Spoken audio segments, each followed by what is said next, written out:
दोस्तों, डेजर्ट रोज एजुकेशन के online platform पर आपका स्वागत है। देखिए, अपन राजस्थान की दुर्ग स्थापत्य कला की सीरीज पढ़ रहे हैं। राजस्थान की दुर्गों की बात कर रहे थे अपन। ठीक है। तो आज की अपनी क्लास में जो राजस्थान के बचे और किले हैं या दुर्ग है, उनकी और बात करते हैं। और भी आगे क्लासें रहेगी अपनी, 2-3 क्लासें और रहेगी दुर्गों की। देखिए, पिछली क्लास में अपन बात किए थे तारागढ़ किले की और अचलगढ़ किले की बात किए थे। देखिए, तारागढ़ किले की अपन बात करें, जो बूंदी वाले तारागढ़ किले की बात किए थे, इसका निर्माण बरसिंह के द्वारा करवाया गया था। ठीक है, 1354 में बूंदी के जो तारागढ़ किले का निर्माण बरसिंह के द्वारा 1354 में करवाया गया था। ये झील में चमकते हुए तारे के समान दिखाई देता है। रूडियार्ड किपलिंग के अनुसार जो इस किले का निर्माण भूत प्रेतों द्वारा करवाया गया था। ठीक है। जेम्स टोड ने बूंदी के जो किले के जो महल है उनको सर्वश्रेष्ठ महल बताया है। ठीक है। देखिए, फिर इसके बाद में अपन बात करें तो जिसमें इमारतें हैं, रंग महल है और चित्रशाला है, अनिरुद्ध महल है, सुख महल है, ठीक है, छत्र महल है, रानी जी की बावड़ी है। इस प्रकार अपन इसकी जो इमारतें थी उनकी बात किए थे। ठीक है। देखिए, फिर इसके बाद में अपन बात किए थे जो अचलगढ़ किला है, सिरोही में है। 1452 में कुंभ द्वारा इसका पुनर्निर्माण करवाया गया था और वीर नारायण पंवार द्वारा इसका निर्माण करवाया गया था। देखिए, सॉरी, वीर नारायण पंवार द्वारा नहीं, जो परमार राजाओं द्वारा। ठीक है, वीर नारायण पंवार द्वारा तो जो सिवाना किले का करवाया गया था। ठीक है, तो परमार राजाओं द्वारा अचलगढ़ किले का निर्माण करवाया गया था और कुंभा द्वारा 1452 में पुनर्निर्माण करवाया गया था।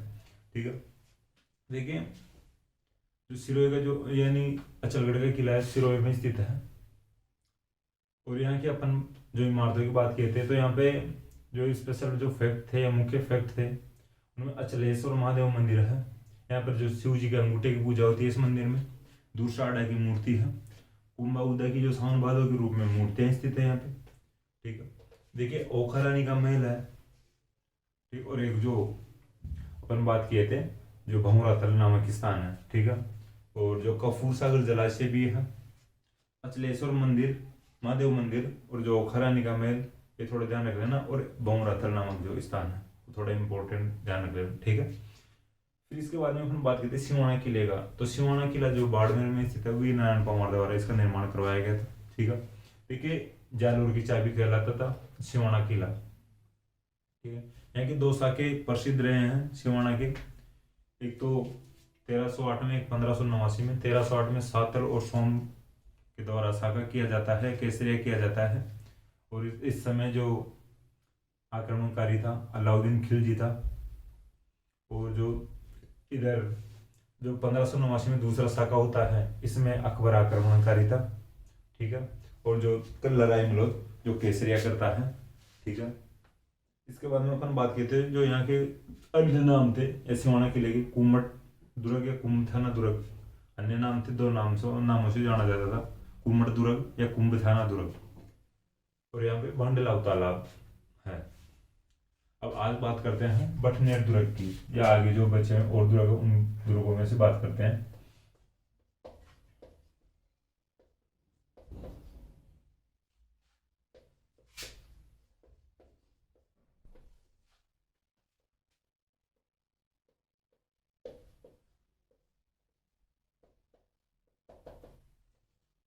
ठीक है। तो बठनेर दुर्ग है जो वर्तमान में हनुमानगढ़ में स्थित है। देखिए, नेर का अर्थ होता है नगर।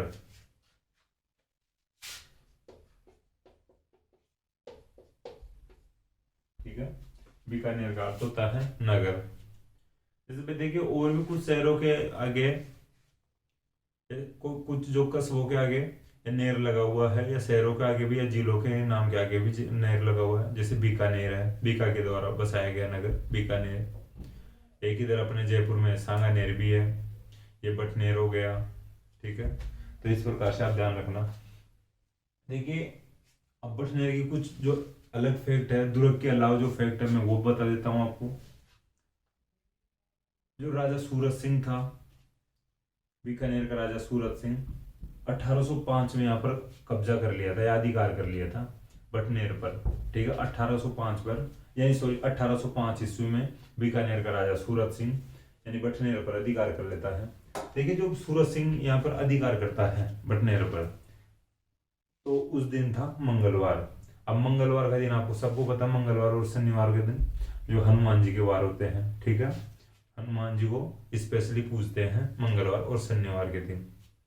तो मंगलवार का दिन होने की वजह से सूरत सिंह ने बटनेर का नाम सॉरी बट ओ हनुमानगढ़ निकाल दिया, ठीक है। ठीक है, ये समझ में आ गया होगा किस प्रकार से बटनेर का नाम हनुमानगढ़ पड़ा था। तो देखिए अब आगे बात करें, इसका निर्माण की बात करते हैं। तो इसका निर्माण करवाया था भूपत बाटी ने।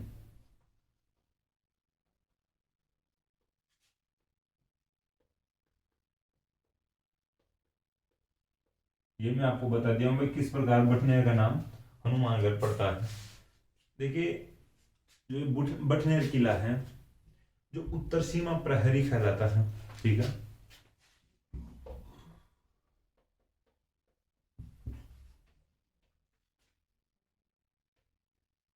प्रहरी का मतलब है पहरेदार हो गया, ठीक है, पहरेदार या पहरा देने वाला जो किला है राजस्थान के जो उत्तर सीमा पर स्थित है भाई बटनेर का किला, ठीक है। तो उत्तर भाई देखिए जो भी अगर जो बाहर से आक्रमण करता था या विदेश से आक्रमण होते थे, तो जैसे इंडिया है, ठीक है,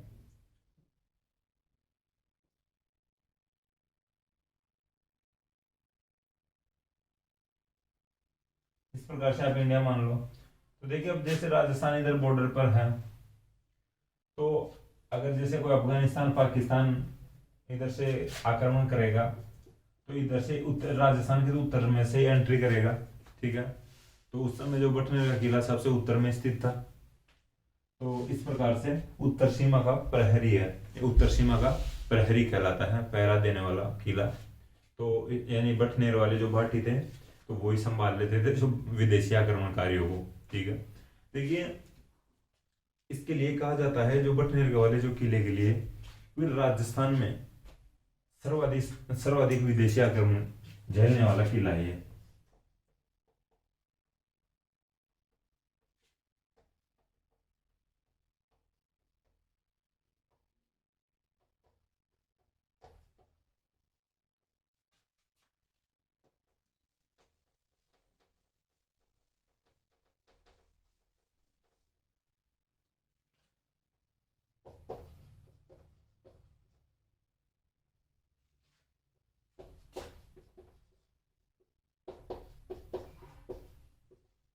ठीक है, राजस्थान में सर्वाधिक आक्रमण झेलने वाला किला जो बटनेर का किला कहलाता है। देखिए तैमूर आपने नाम सुना होगा, बाबर का जो वंशज था तैमूर, तैमूर का नाम सब जानते हैं। इन्हीं के नाम पर आगे चलकर फिर आगे सैफ अली खान ने और करीना कपूर ने अपने बेटे का नाम रखा है, ठीक है। तो ध्यान रख लेना भाई, थोड़ा समझाने के लिए बता रहा हूँ, उनसे अपना कुछ ज़्यादा मतलब नहीं है। तैमूर जो बाबर का वंशज था, इस किले को, ठीक है, इस किले को भारत का सबसे सुरक्षित किला या सबसे मजबूत किला बताता है, ठीक है, तैमूर।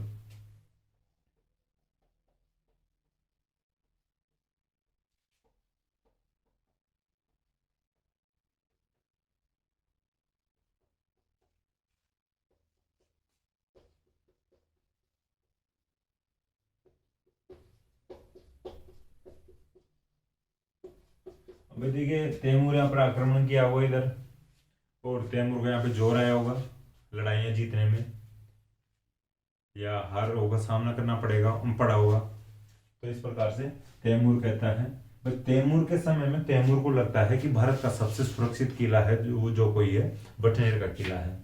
तैमूर 1398 में आक्रमण भी करता है इधर, ठीक है, 1398 में तैमूर इधर आक्रमण करता है।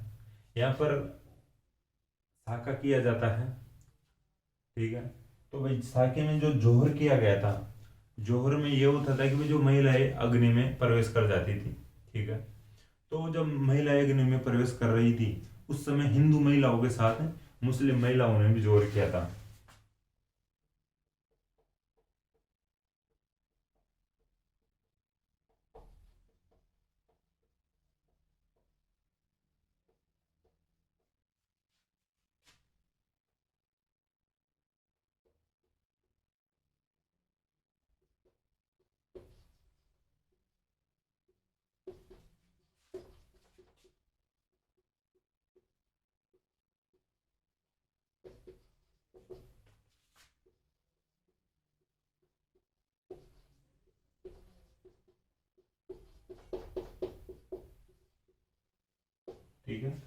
सही तरीके से समझना।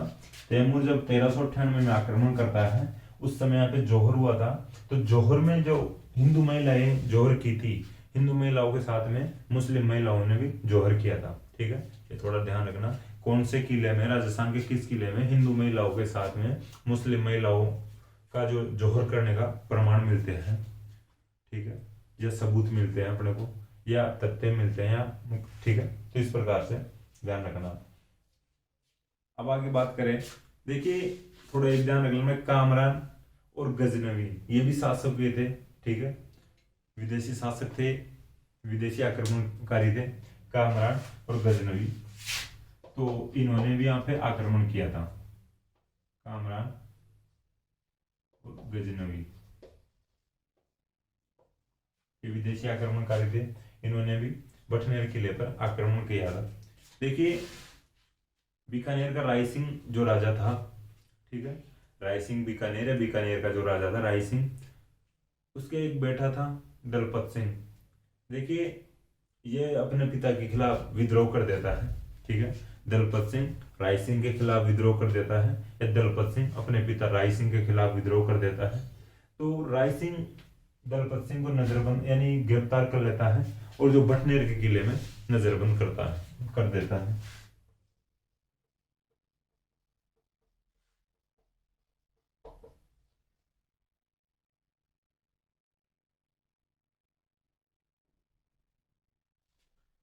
यहाँ पे लिख देता हूँ, राय सिंह लिखता हूँ मैं।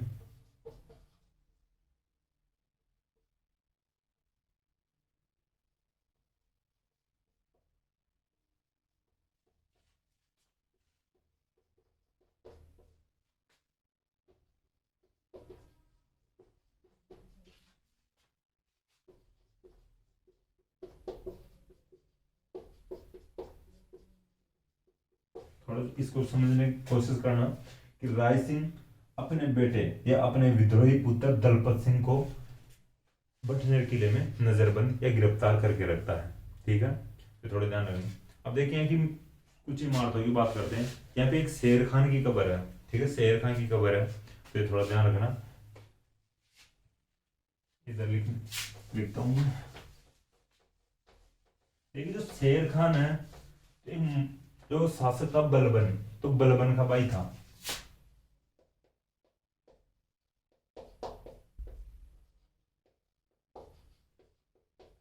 लेकिन जो बलबन है, यानी बलबन था जो जो शासक था, ये ईरान के आफरासिया वंश से ताल्लुक रखता था। ठीक है, बलबन जो था, देखिए अपन शेर खान की बात नहीं करें, बस शेर खान तो बलबन का भाई था।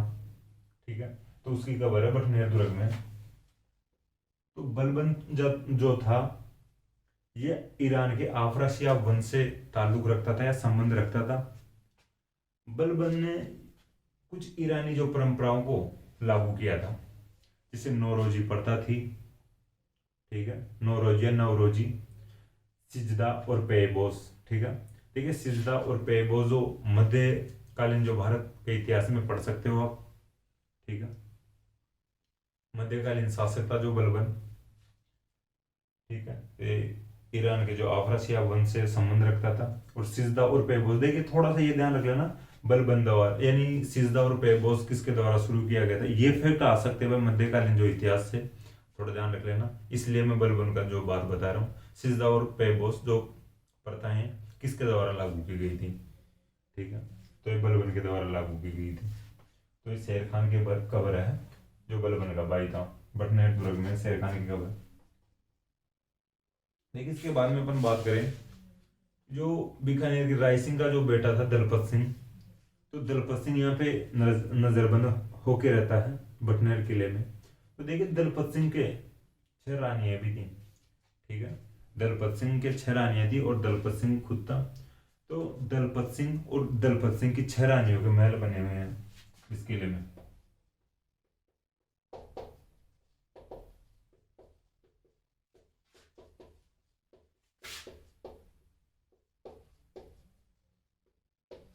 ठीक है, समझ रहे हैं इसको कि दलपत सिंह और 6 रानियों का मतलब दलपत सिंह की 6 रानियों के महल और दलपत सिंह के महल यहाँ पे बने हुए हैं। स्मारक, महल नहीं कह सकते अपन इनको, दलपत सिंह और दलपत सिंह की 6 रानियों के स्मारक बने हुए हैं यहाँ पे। ठीक है, देखिए यहाँ पे 52 बुर्जे हैं, ठीक है, और मामा भाणजा की मजार है।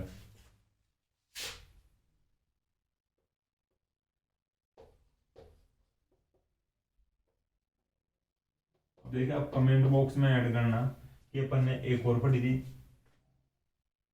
ठीक है, धन्ना बीवा या मामा भाणजा की छतरी, तो वो किस किले में है, तो इस प्रकार से आप कमेंट बॉक्स में ऐड करना।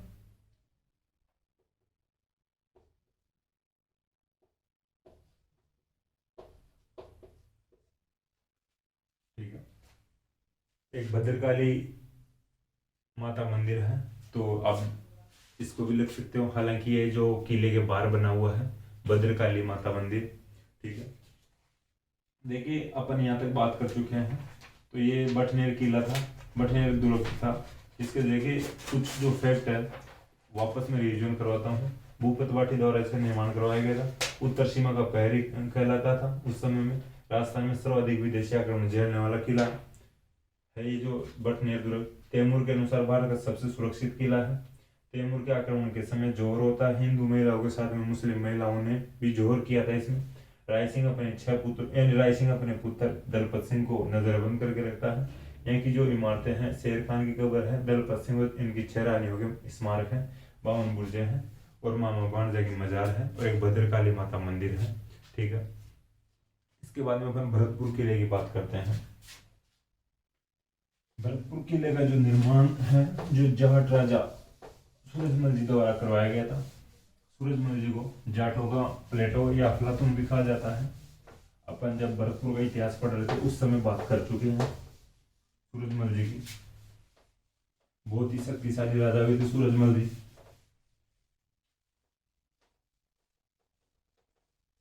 देखो इतिहास में किसी राजा को बताना, बड़ा चढ़ा के बताना और उसकी छवि को कम करके बताना, ये इतिहासकारों का जो काम होता है।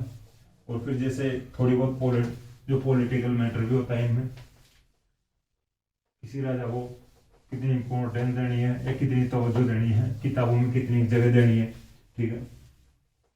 तो ये बातें होती है पॉलिटिकल वाली, पॉलिटिक्स चलती है सब में।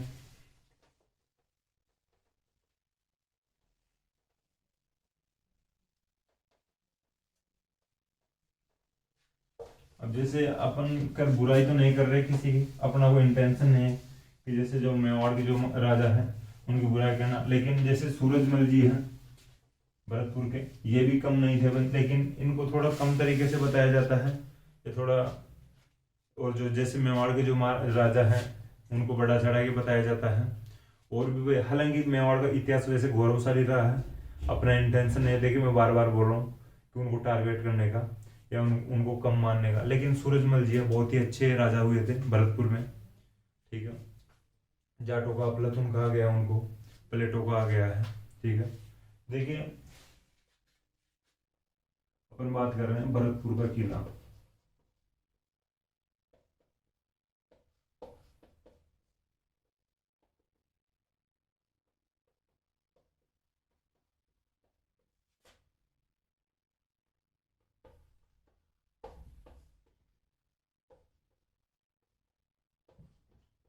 ठीक है, निर्माण महाराजा सूरजमल के द्वारा करवाया गया था, ठीक है।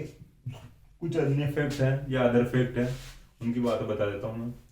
जो जवाहर सिंह जो राजा हुए थे भरतपुर के, वे दिल्ली पर आक्रमण करते हैं और जवाहर सिंह दिल्ली पर आक्रमण करके वहां से दिल्ली के जो किले के अष्टधातु के जो दरवाजे लेकर आते हैं, ठीक है, उन दरवाजों को इस जो किले में लगवाते हैं, ठीक है, भरतपुर वाले किले में लगवाते हैं। अपन इनकी बात कर चुके हैं वैसे पहले। तो जो किले जो एक दरवाजे थे अष्टधातु के, ये मूल रूप से जो थे वो चित्तौड़गढ़ किले के यानी दरवाजे थे, ठीक है। चित्तौड़ के किले के चित्तौड़ दुर्ग के दरवाजे थे मूल रूप से। दिल्ली जाते हैं चित्तौड़ से और दिल्ली से वापस जवाहर सिंह भरतपुर लाकर भरतपुर के किले में लगा देते हैं, ठीक। देखिए जवाहर सिंह इस जो जीत की उपलक्ष्य में, दिल्ली पर जीत की उपलक्ष्य में, यानी भरतपुर किले में जवाहर बुर्ज का निर्माण करवाते हैं, ठीक है। जवाहर बुर्ज का निर्माण करवाते हैं जवाहर सिंह। देखिए एक अंग्रेज सेनापति होते लॉर्ड लेग, ठीक है। अंग्रेज सेनापति हुए थे लॉर्ड लेग, ये भरतपुर किले पर 5 बार आक्रमण करते हैं। ठीक है, लॉर्ड लेग जो था ये भरतपुर किले पर 5 बार आक्रमण करता है, लेकिन भरतपुर किले को जीत नहीं पाता है। इस समय जो भरतपुर का जो शासक था रणजीत सिंह था। ठीक है, भरतपुर का जो शासक था रणजीत सिंह था।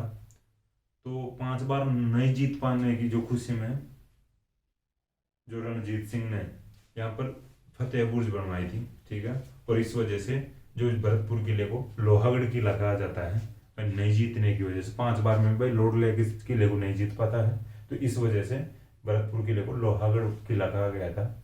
और इस जीत की उपलक्ष्य में फतेह बुर्ज का निर्माण करवाते रणजीत सिंह।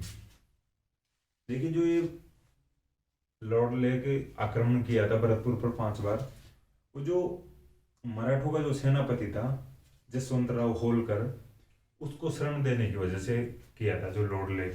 ठीक है, जो द्वितीय अंग्रेज मराठा युद्ध चल रहा था 1803 से 1806 तक चला था। जो द्वितीय या दूसरा अंग्रेज मराठा युद्ध 1803 से 1806 तक चला था। उस समय जो अंग्रेजों के खिलाफ जो मराठे यानी युद्ध लड़ रहे थे, तो मराठों का एक सेनापति था जसवंतराव होलकर। ठीक है, जसवंतराव होलकर भागकर यानी भरतपुर में आके शरण लेता है, रणजीत सिंह शरण दे देते हैं। अंग्रेज इनसे नाराज होते हैं रणजीत सिंह से। उस समय अंग्रेजों का सेनापति था एक लॉर्ड लेग, तो ये भरतपुर पर 5 बार आक्रमण करता है इस नाराजी की वजह से, जसवंतराव होलकर को शरण देने की वजह से, लेकिन जीत नहीं पाता है।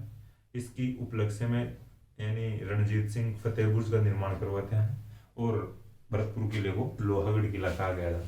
ये अदर फैक्ट थे, भरतपुर के इतिहास से संबंधित थे, राजाओं से संबंधित थे। अपन बात कर रहे किले की, दुर्गों की, लेकिन फिर भी इससे रिलेटेड दो चार फैक्ट थे, मैं बता दिया हूँ आपको। देखिए, अब बात करते हैं भरतपुर किले की। देखिए, ये जैसे भरतपुर किला है। ठीक है, भरतपुर किले के चारों ओर ये ऐसे खाई है। ठीक है, इसमें पानी है।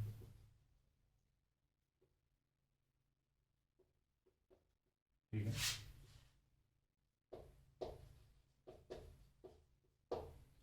ये पानी है भाई।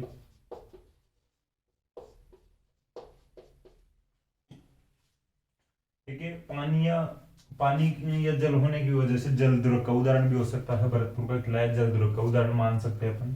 खाई होने के कारण पारिक दुर्ग का उदाहरण मान सकते हैं अपन। ठीक है, ये पारिक दुर्ग का उदाहरण भी है भरतपुर का किला खाई होने की वजह से। देखिए, एक मोती झील है। ठीक है, ये मोती झील है। इस झील से एक लिंक नहर जुड़ी हुई है, जो है भरतपुर किले के जो चारों ओर जो खाई बनी हुई है इससे। ठीक है, सुजान गंगा इसका नाम है।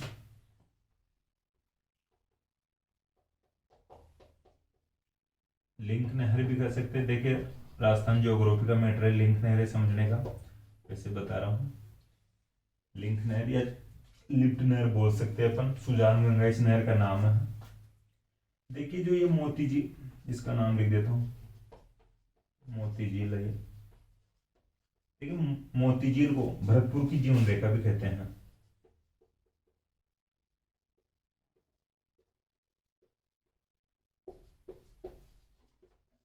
ठीक है,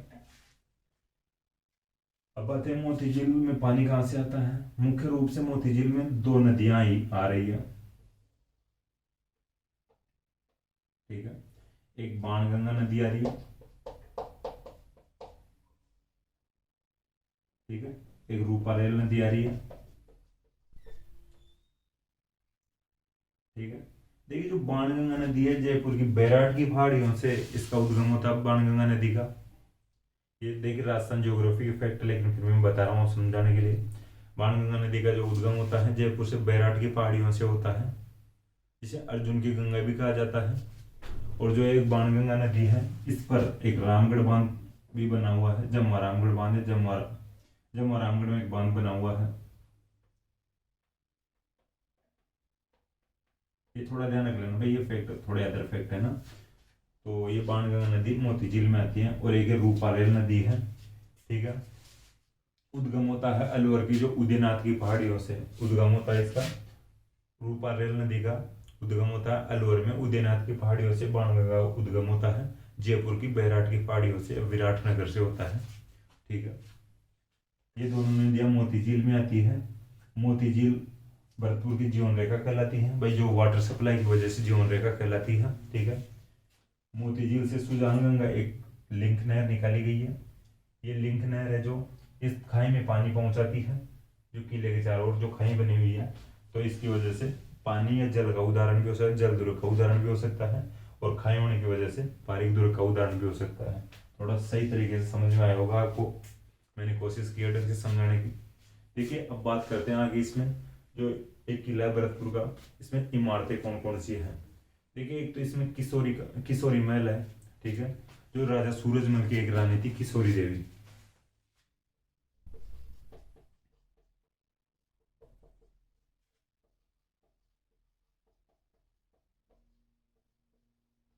एक दादी माँ का महल है,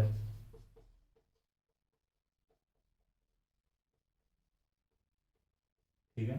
ये किशोरी महल है, तो राजा सूरजमल की जो पत्नी थी किशोरी देवी, उनकी याद में बनाया गया है। एक दादी माँ का महल है, एक वजीर की कोठी है, ठीक है, वजीर की कोठी है, और गंगा मंदिर और लक्ष्मण मंदिर भी है।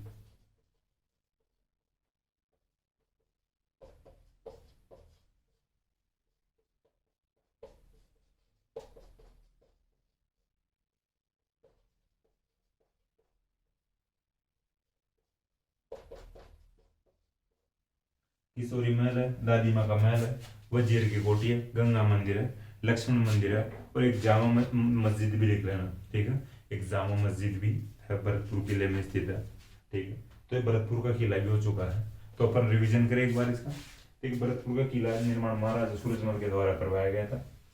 इसमें जो जो एक किला है, एक खाई की वजह से पारिक दुर्ग का उदाहरण भी हो सकता है, और जल दुर्ग का उदाहरण भी हो सकता है। जो खाई में मोती झील के द्वारा मोती झील से सुजान गंगा नहर द्वारा पानी की सप्लाई की जाती है। मोती झील में बाणगंगा नदियाँ और रूपारेल नदियाँ आकर मिलती है। मोती झील को भरतपुर की जीवन रेखा कहलाती है कहते हैं। बाणगंगा उद्गम विराटनगर से होता है, बैराट की पहाड़ियों से होता है। बाणगंगा नदी पर जम्मू रामगढ़ में एक बांध बना हुआ है। रूपारेल नदी उदयनाथ पहाड़ियों से उद्गम होता है अलवर से, ठीक है। रूपारेल नदी मोती झील में आती है। इमारतें हैं इसमें किशोरी महल, दादी माँ का महल, वजीर की कोठी, गंगा मंदिर और लक्ष्मण मंदिर, एक जामा मस्जिद भी स्थित है। अब बात करते हैं बयाना किले की। ठीक है, बयाना किला भरतपुर में स्थित है।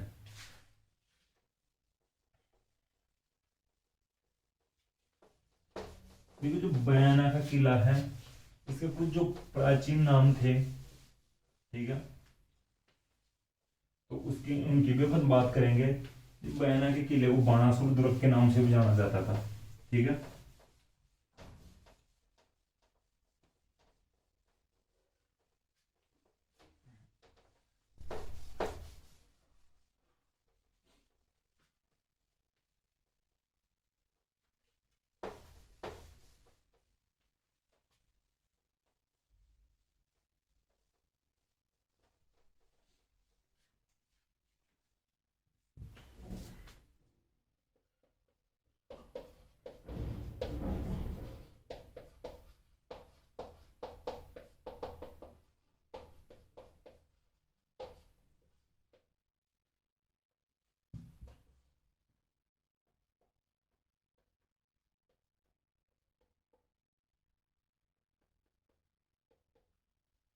ठीक है, बाणासुर दुर्ग के नाम से जाना जाता था, अन्य नाम। और एक इसका नाम था विजयगढ़ मंदिर, विजय मंदिरगढ़, ठीक है। और एक बादशाह का किला के नाम से भी जाना जाता था, विजय मंदिरगढ़ और बादशाह का किला।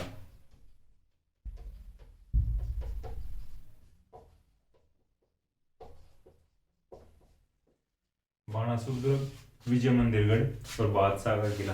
ठीक है, विजय मंदिरगढ़ की बात मैं बताऊं, जब करौली के जो शासक थे, जो करौली की स्थापना करने से पहले, ठीक है, करौली की स्थापना करने से पहले एक शासक हुआ था विजयपाल।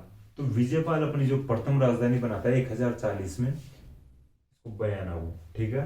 तो विजयपाल की जो प्रथम राजधानी रहती है बयाना रहती है 1040 में, ये अपनी राजधानी बनाता है विजयपाल बयाना को। तो इस वजह से विजय मंदिरगढ़ भी कहते थे बयाना किले को।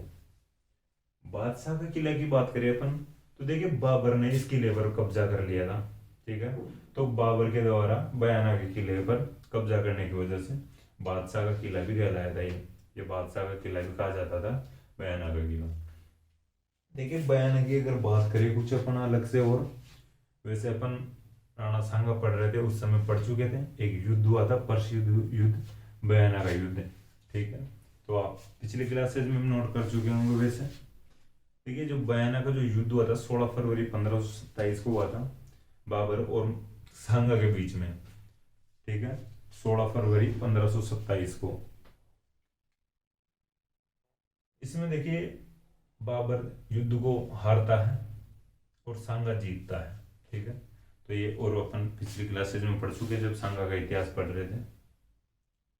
इसके बाद में फिर खानवा का युद्ध हुआ था जस्ट एक महीने बाद। अपने को दो डेट मिलती है, 16 मार्च भी मिलती है और 17 मार्च भी मिलती है। 1527 को हल्दी घाटी वाला युद्ध हुआ था, सॉरी खानवा का युद्ध हुआ था भाई, 1570 को हुआ था जो हल्दी घाटी का युद्ध, ठीक है।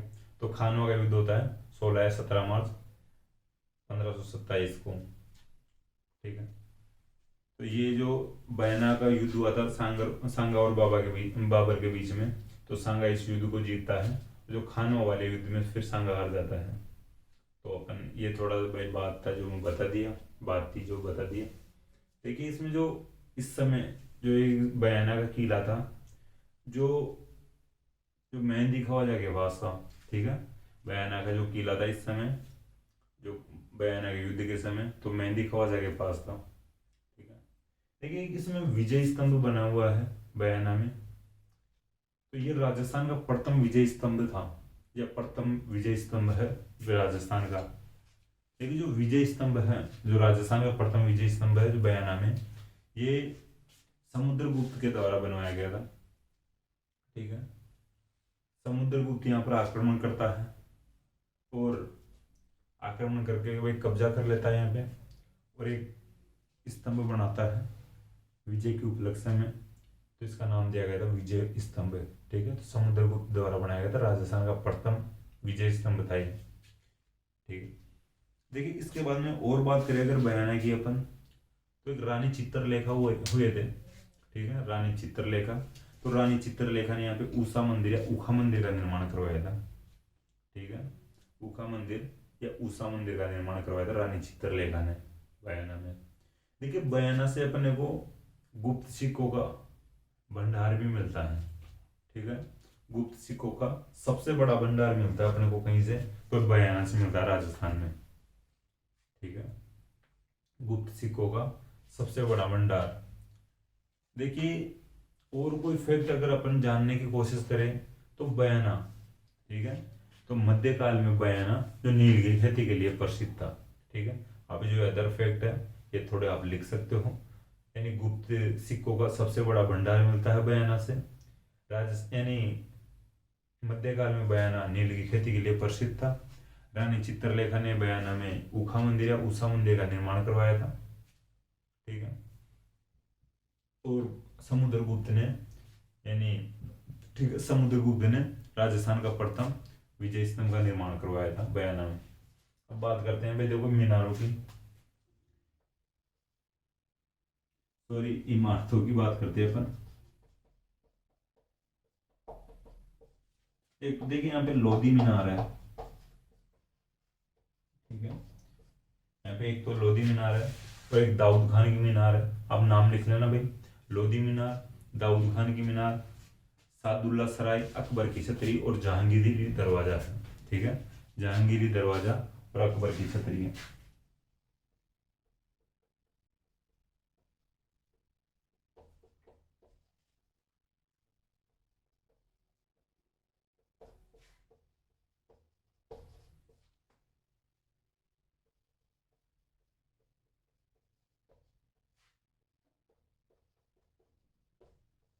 ठीक है। लोधी मीनार है, अकबर की छतरी है, सादुल्ला सराय है और जहांगीरी दरवाजा है। देखिए अपना यहाँ तक जो बयाना किला है इसके फैक्ट हो चुके हैं कंप्लीट। अपन 3 किलो की बात किए हैं, ठीक है। एक भटनेर दुर्ग के बारे में बात किए हैं, भरतपुर के किले की बात किए हैं और एक बयाना के किले की बात किए हैं। हालांकि जो भरतपुर का किला और बयाना का किला दोनों भरतपुर में है। भरतपुर का जो लोहागढ़ किला कहलाता है उसकी बात की है यहाँ पर। दोस्तों मुझे आशा है कि क्लास आपको पसंद आई होगी। क्लास अगर आपको पसंद आए तो क्लास को लाइक करें, कमेंट करें, अपने दोस्तों के साथ शेयर करें। थैंक यू दोस्तों।